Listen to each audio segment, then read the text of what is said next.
In 1962, a lanky accounting graduate from Stanford pitched a crazy idea to his old track coach.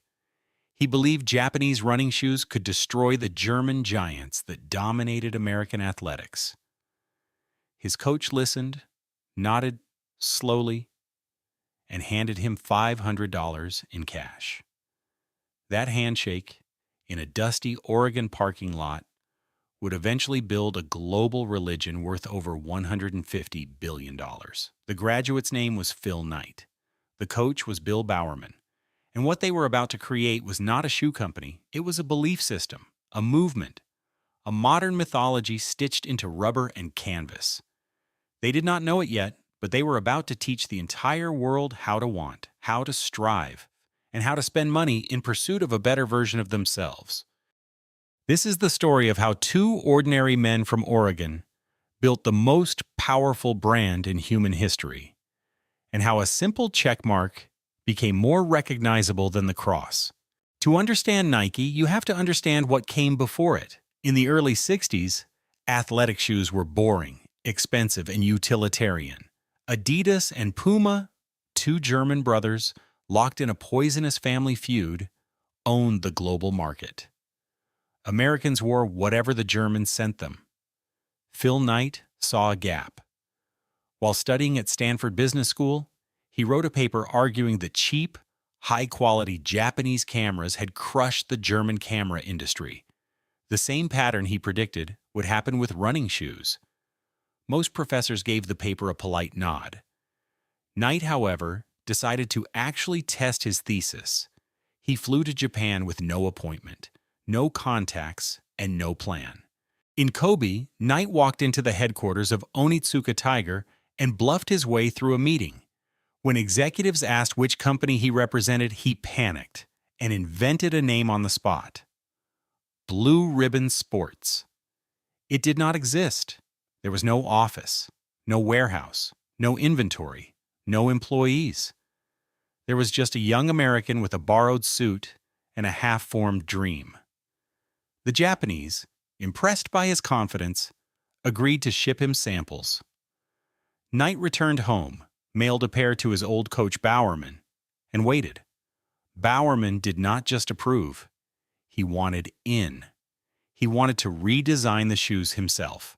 Bowerman was not a normal track coach. He was an obsessive tinkerer who believed every ounce shaved off a runner's shoe was a tenth of a second gained on the track. He destroyed shoes in his garage, gluing, cutting, melting rubber on his wife's stove. His athletes at the University of Oregon were his lab rats. Some of them got blisters, some got faster. One of them, Steve Prefontaine, would later become the soul of the company. For now, Bowerman simply mailed handwritten notes to Japan, demanding lighter midsoles, narrower lasts, better grip. The Japanese engineers, baffled and amused, made the changes anyway. Throughout the late 60s, Blue Ribbon Sports operated out of car trunks. Knight sold shoes at high school track meets on weekends while working as an accountant during the week. His first employee, Jeff Johnson, slept surrounded by shoeboxes in a tiny apartment that doubled as the company's first retail store. Johnson handwrote letters to every customer, remembering their names, their race times, their injuries. He was building something Knight had not yet articulated: a community, a tribe, people who did not just buy shoes but who felt understood by the strange little company that sold them. This emotional thread would become Nike's deepest weapon. By 1971, the relationship with Onitsuka had collapsed. The Japanese wanted to buy Knight out. Knight refused and quietly began manufacturing his own shoes. He needed a name, a logo, and a story. A graphic design student at Portland State University named Carolyn Davidson sketched a simple, curved check mark. Knight paid her $35 for it. He told her, honestly, that he did not love it, but it would have to do. That check mark, the swoosh, would eventually become one of the most recognized symbols on Earth, more familiar to humans than most national flags. Davidson would later receive Nike stock worth over $1 million. The name Nike came from a dream. Jeff Johnson woke up one morning with the word in his head, the Greek goddess of victory, the winged figure who flew over battlefields whispering triumph into the ears of warriors. Knight hated it. He wanted to call the company Dimension 6. The team voted. Nike won by a single vote. Looking back, Knight admitted that the gods of branding had saved him from himself. Because Nike was not just a name, it was a promise. It was mythology, disguised as commerce. Every shoe sold under that name carried 1,000 years of meaning before a single customer ever laced one up. Then came Bowerman's waffle iron. One Sunday morning in 1971, the coach sat at his breakfast table and stared at his wife's waffle iron. Suddenly, he saw the future hidden in the grid pattern of the metal plates. He grabbed the iron, dragged it to his garage, and poured liquid urethane into it. He ruined the appliance permanently. His wife was furious. But what Bowerman pulled out of that broken iron was a soul unlike anything in the history of athletics. Lighter, grippier, faster. It gave runners traction on every surface from cinder tracks to wet pavement. The waffle trainer launched in 1974 and became an immediate sensation. Runners discovered they could move differently, feel differently, and become someone different. This was the moment Nike stopped selling footwear and started selling transformation. The product was no longer the shoe. The product was the version of yourself you became while wearing it. The 70s were the running boom. Millions of ordinary Americans, inspired by the fitness movement and the romance of marathoning, suddenly wanted to be athletes. Nike was perfectly positioned. But the company's secret weapon was not its shoes. It was Steve Prefontaine. Pre, as everyone called him, was a brash, mustachioed, long-distance runner from Coos Bay, Oregon. He ran with rage. He ran like he hated losing more than he loved winning. He was the first athlete Nike ever sponsored, and when he died in a car crash at 24, he became something more powerful than a champion. He became a martyr. Prefontaine's death gave Nike its first saint. The company built its mythology around him. His quotes were stenciled on walls. His races were replayed in training videos. New employees were taken to the curve of road in Eugene where he died, almost as a pilgrimage. This was not corporate marketing. This was religious construction. Every great faith needs a martyr who died young, beautiful, and uncompromising, and fit perfectly. Nike learned a lesson it would never forget. Athletes were not endorsers. They were prophets. And the company was not selling their shoes. It was selling their souls, packaged for retail. By 1980, Nike went public, and Phil Knight became, on paper, one of the richest men in America. But the real revolution was still ahead. In 1984, a Nike executive named Sonny Vaccaro begged the company to bet everything on a single rookie basketball player out of North Carolina. The kid had never played a professional game. Most experts thought he was talented, but unproven. Knight was skeptical. Vaccaro insisted. The kid's name was Michael Jordan. Nike offered him $500,000 a year, a fortune for a rookie, plus something no shoe company had ever offered before, his own signature line, a shoe with his name on it. Jordan initially wanted to sign with Adidas. He had to be dragged to the Nike meeting by his mother. But what Nike presented in that room changed sports business forever. They did not just offer money. They offered identity. They showed mock-ups of a shoe called the Air Jordan, in black and red, designed to violate the NBA's color rules so dramatically that the league fined Jordan every time he wore them. Nike paid the fines and used the controversy as advertising. The campaign tagline was simple: banned. Within a year, Air Jordans generated $130 million in revenue. If you find this story compelling, click the subscribe button right now. Every week, Titan Codex takes you behind the scenes of the world's greatest business empires. Stories of power, ambition, and the people who dare to rewrite the rules. Subscribe now so you don't miss the next episode. The Air Jordan was the first time a shoe became a totem. Kids in inner cities saved for months. Some were robbed for them. A few were killed for them. The cultural pressure became so intense that newspapers ran editorials asking whether Nike was responsible. Knight's answer was characteristically cold. He said Nike did not create desire. It only met it. But this was not entirely true.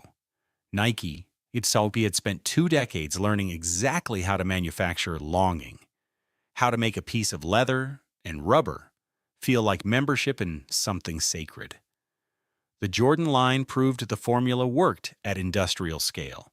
In 1988, Nike launched the 3 words that would define the next 40 years of advertising: just do it. The phrase came from an unlikely and dark source. A copywriter named Dan Whedon was searching for a slogan to unify a new ad campaign when he remembered the last words of Gary Gilmore, a death row inmate executed by firing squad in Utah in 1977. Standing before the rifles, Gilmore had calmly told the executioners, "Let's do it." The phrase stuck in Whedon's mind for over a decade. He adapted it, sharpened it, and pitched it to Nike. 3 words. No verbs about products, no mention of shoes, no price, no feature list. Just a command, a challenge. A finger pointed directly at every excuse a human being had ever made. Nike's marketing team was nervous. Knight himself was unconvinced. But they ran it anyway. Within months, it became the most successful advertising slogan of the entire 20th century. Just Do It worked because it was not selling shoes. It was selling absolution. It told the overweight middle manager that his excuses were weakness. It told the suburban mom that her exhaustion was a choice. It told every viewer that the gap between who they were and who they wanted to be could be closed by an act of pure will. And Nike, conveniently, sold the equipment for that act. The slogan turned consumption into virtue. Buying Nike was no longer shopping. It was a moral declaration, a statement that you were the kind of person who refused to settle. The religion now had its commandment. The 90s belonged to Nike completely. The company expanded into every sport that mattered and several that did not. Tennis, golf, football, skateboarding. Each new category followed the same playbook. Sign the most charismatic athlete. Build a mythology around them. Release a signature product. Let the culture do the rest. Tiger Woods got a $40 million deal in 1996 before he had won a single major. Within 5 years, he had won 6. Nike's golf division, which barely existed before Tiger, became a billion-dollar business. The pattern was unmistakable. Nike did not predict the future of sports. Nike purchased it. But empires breed enemies. In the late 90s, journalists began investigating where Nike actually made its shoes. The answers were ugly. Factories in Indonesia, Vietnam, and China, where workers earned a few dollars a day, faced physical abuse and labored in conditions that violated even local laws. The company that preached empowerment was built on exploitation. College students organized boycotts. Documentaries aired. Phil Knight, normally invisible, was forced to give a public speech in 1998 admitting that the Nike brand had become synonymous with slave wages and arbitrary abuse. It was the closest the empire ever came to collapse. Nike's response was masterclass in corporate survival. The company did not deny, it absorbed. It published factory locations, invited independent monitors, raised wages, and rewrote its supply chain code of conduct. Critics remained skeptical, and many of the underlying problems persisted, but the public narrative shifted. Nike had become the company that learned, the brand that listened. By the mid-2000s, the sweatshop scandal had been quietly absorbed into Nike's larger story of constant evolution. Most consumers forgot. Sales kept climbing. The lesson Knight took from the crisis was simple. Which was, a strong enough mythology can metabolize almost any sin. The 2000s brought a new challenge: Adidas, the old German rival, bought Reebok and tried to flank Nike from below. Under Armour, a scrappy upstart from Baltimore, attacked from the performance side. For a moment, analysts wondered if Nike's reign was ending. Instead, Nike doubled down on what it did best: storytelling at planetary scale. The company hired filmmakers, not advertisers. It built short films around athletes that played like religious testimonials. It treated every Olympic Games and World Cup like a holy festival, releasing limited edition products that fans treated as relics. By 2010, Nike was bigger than Adidas and Reebok combined. The sneaker resale market emerged in this era, and Nike midwifed it deliberately. Limited drops, artificial scarcity, collaborations with designers like Virgil Abloh and brands like Off-White. A pair of Air Jordans that cost $80 to manufacture could resell for $2,000 within hours of release. Nike did not technically participate in the resale market, but it engineered every condition that made it possible. Sneakers became financial assets. Teenagers built portfolios. Apps tracked prices like stocks. The company had achieved something remarkable. It had turned its products into a parallel currency, denominated in cultural credibility instead of dollars. Then came Colin Kaepernick. In 2016, the San Francisco quarterback knelt during the national anthem to protest police violence against Black Americans. The NFL froze him out of the league. Politicians attacked him on national television. Half the country wanted him erased from public memory. In 2018, while Kaepernick was still effectively unemployable, Nike made him the face of its 30th anniversary Just Do It campaign. The tagline read, "Believe in something, even if it means sacrificing everything." The reaction was immediate and violent. Some Americans burned their Nikes in protest videos posted online. The President of the United States personally attacked the company on Twitter. Stock dipped briefly, then sales jumped 31% in the following weeks. Nike had calculated correctly that the customers who mattered to its future were not the ones lighting bonfires in their backyards. They were the ones quietly cheering. The Kaepernick decision revealed Nike's deepest understanding of modern branding. Neutrality was death. Standing for nothing meant meaning nothing. By picking a side, even a controversial one, Nike turned every purchase into a vote. Wearing the swoosh became political identity. The company had completed a journey that began with Phil Knight selling tigers from his car. It had become a vehicle through which people expressed who they were, who they stood with, what they believed. No other consumer brand on earth had achieved this density of meaning. Apple came close. Coca-Cola tried. But Nike alone wore the crown of the secular sacred. Today, Nike employs over 70,000 people, operates in 170 countries, and generates over $50 billion in annual revenue. It owns Converse. It dictates terms to professional leagues. It signs college athletes before they graduate high school. Its archives in Beaverton, Oregon are guarded like religious sanctuaries.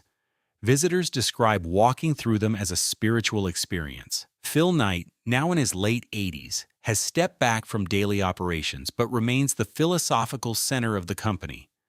His memoir, Shoe Dog, became required reading in business schools across the world. The accountant from Oregon had become a founding father. But the empire faces new tests. Direct-to-consumer sales have flattened. Younger consumers gravitate towards smaller, edgier brands like Hoka and On Running. The metaverse experiment stumbled. China, once the great growth engine, has become politically treacherous. Internal memos leak about a culture growing complacent. Some analysts whisper that Nike has become exactly what it once destroyed: a bloated incumbent waiting for its own Phil Knight to appear. The company that taught the world to question authority now is the authority. Whether it can remember how to be the underdog will determine whether the next chapter is renewal or slow decline. Yet to count Nike out is to misunderstand what it actually is. A shoe company can be Disrupted. A religion is much harder to kill. Nike is not a portfolio of products sitting on warehouse shelves. It is a 4-decade accumulation of stories, symbols, saints, and rituals, woven into the daily lives of billions of people across every continent. Children grow up wanting to wear it. Athletes dream in it. Parents pass down their first pair to their kids. Mourners are buried in it. Soldiers lace it on before deployment. Couples get married in it. The swoosh has crossed the threshold that very few human creations ever cross. It has stopped being something people buy and started being something people believe in. And belief, as history teaches us again and again, outlives almost everything else humans build. Phil Knight once said that the only way to truly understand Nike was to understand that it had never been about shoes. It had been about the unreasonable people who refused to accept that the world was finished being made. From a Stanford term paper to a global mythology, Nike is the story of what happens when commerce learns to speak the language of meaning.